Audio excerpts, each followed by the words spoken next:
I got this email from Jayden from the United States, and he says, "Hi Daniel, my name is Jayden. I wanted to know if it was possible for you to help me build a custom two-player Tekken fight stick for the PS3 using the arcade Tekken 3 designed control panel. It doesn't have to be the exact control panel, I just want the joystick buttons and design.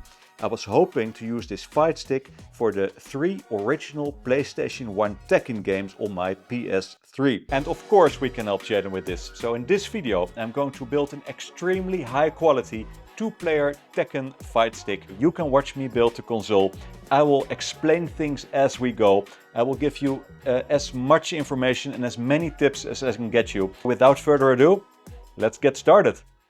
So I always start in Fusion 360. I'm designing the control panel here, and this is the complete box. It's simple, but it looks great already.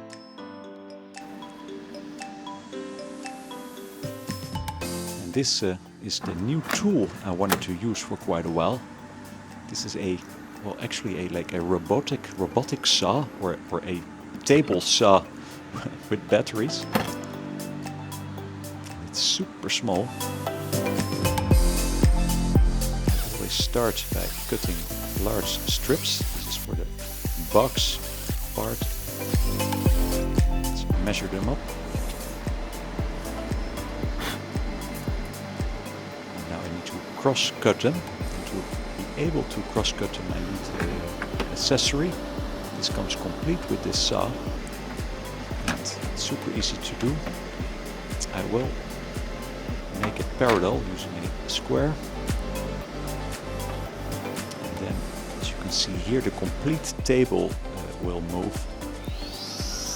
This absolutely it runs through the concrete plywood like butter. And if we want 45-degree miters, you can just turn the green knob and just go over 45 degrees. And it's so amazing, as this is a robotic saw, so the saw blade will actually automatically move. It's a dream to work with. Just over 45 degrees. So we have a perfect square later.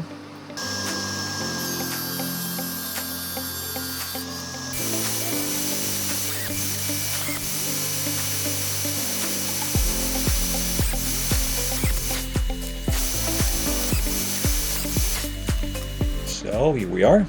Let's do a test fit or dry fit. And it looks great, but actually I made a mistake here, as I put miters on the wrong side panels. So I'm cutting them again now, and here are the correct ones. So this looks much better, and the miters are absolutely perfect. Beautiful. So let's glue them up, protecting the table here, and I'm using this old cabinet maker's trick for making drawers using some tape. And then I can just turn them over, flip them over, and use some Titebond 1 glue and two clamps to hold them in place and let them dry a few hours.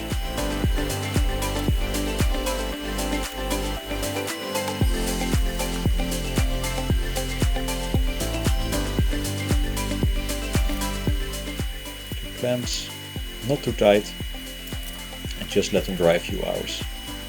And in the meantime we can work on the bottom panel, which is actually just a square piece of wood.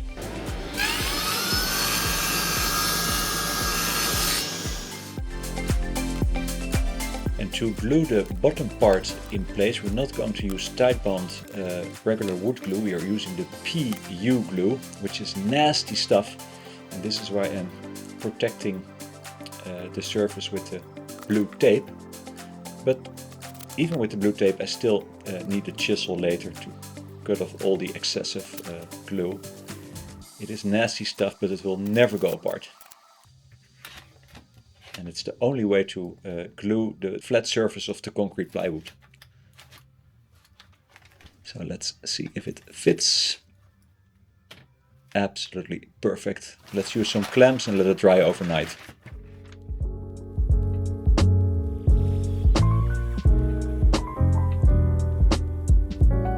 So in the meantime, we can work on the control panel.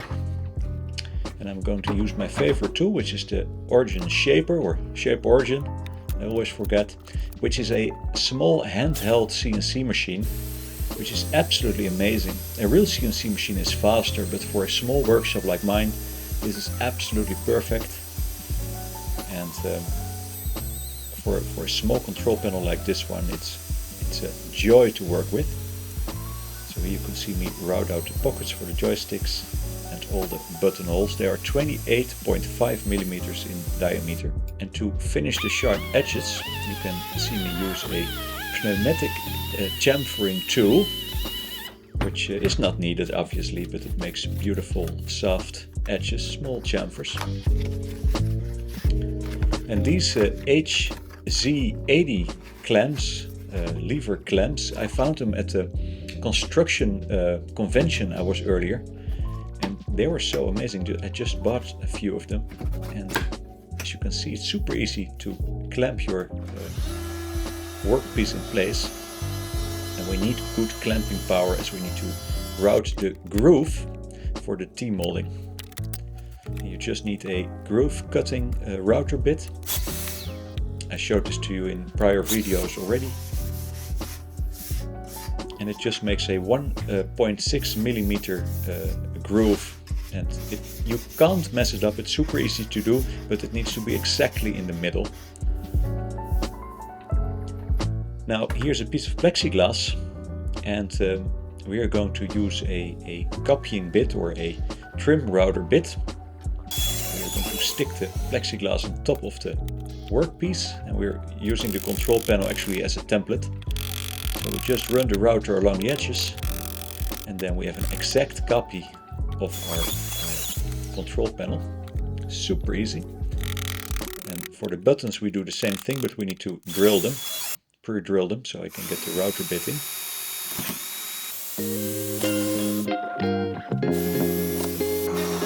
Just like this. And then to make everything beautiful, I'm going to use the chamfering tool, run it across the edges, so it's a nice soft edge, and I run it across all the button holes as well. And here we are, rid of the sticky tape.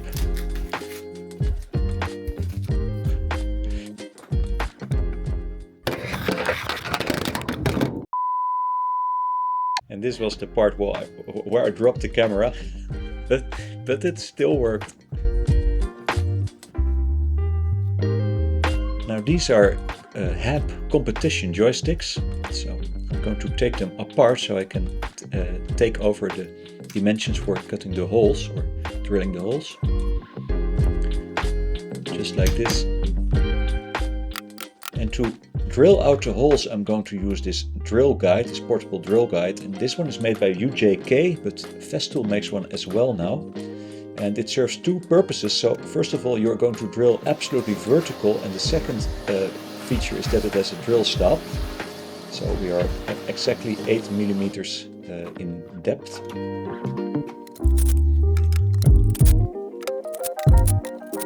Now here, as you can see, the box is totally glued, and now comes the job of getting rid of all the excessive glue, sanding everything, making everything look good, get rid of the sharp edges, painting the bottom parts.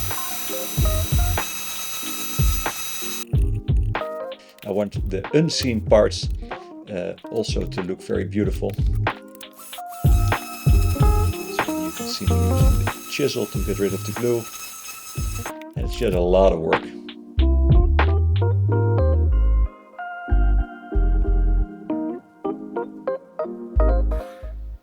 Now here you can see me using a small template for the USB panel mounts, and I'm going to use the trim router bit again to make the perfect holes. I think the holes are 26 point something millimeters, I'm not sure, but here we are. They are exactly centered. And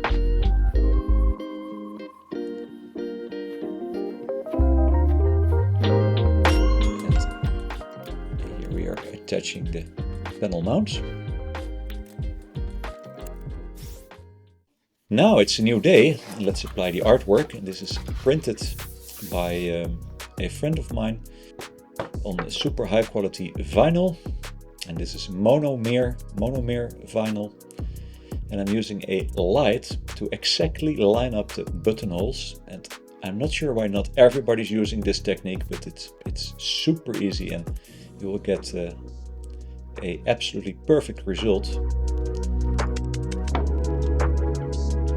And I fold over half of it,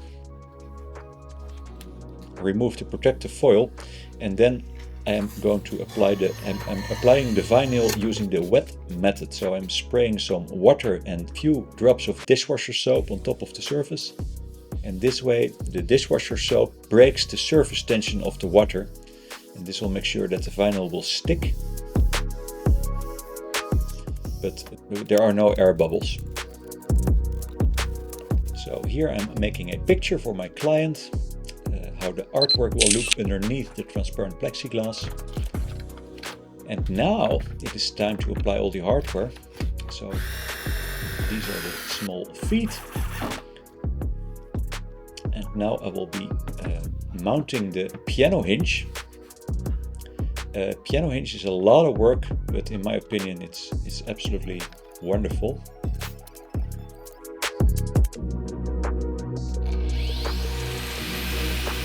Putting the piano hinge with an angle grinder. And now comes the tedious job of pre-drilling all the holes and applying 10 million small screws.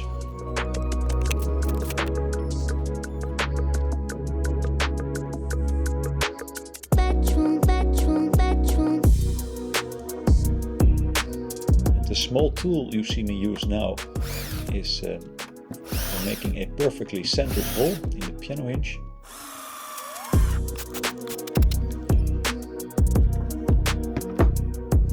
Now to all the buttonholes is easy. It's not that much work and it's starting to look like a control panel already.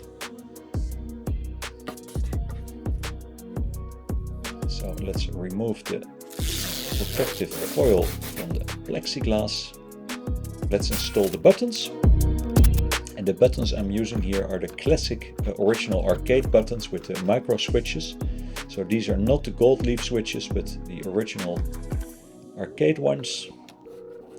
And as you can see, the pocket is absolutely perfect for the head competition joysticks.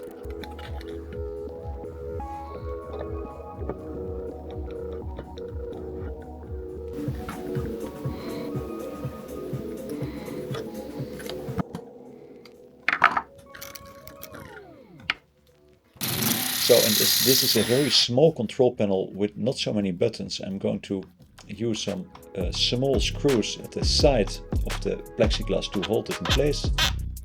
And now comes the job of wiring everything up. Now this is pretty easy as this is a small control panel. But the big trick here is to have beautiful cable management. It's easy to just connect all the wires, but it's difficult to make them look nice. But for me this is a really relaxing job and I like doing it.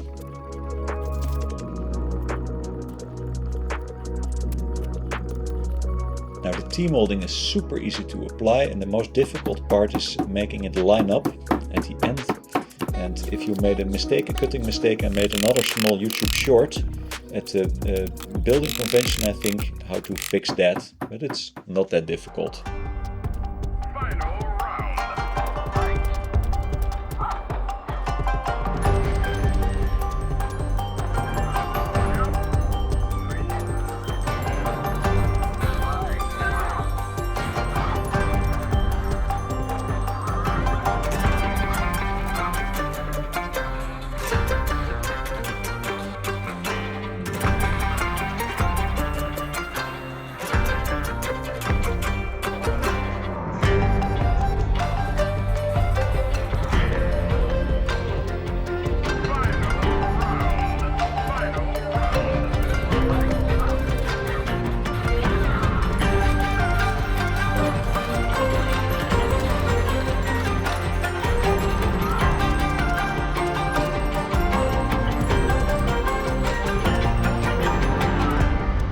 So, building a two-player control panel can be quite tricky and quite a lot of work if you want to reach a high-quality result, as you could see. In the meantime, I already shipped the console out to the United States. He loves the console, he's playing with it as we speak.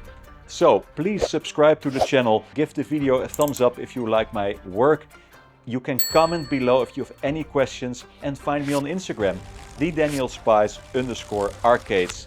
So, this is it for now, and I will see you in the next video.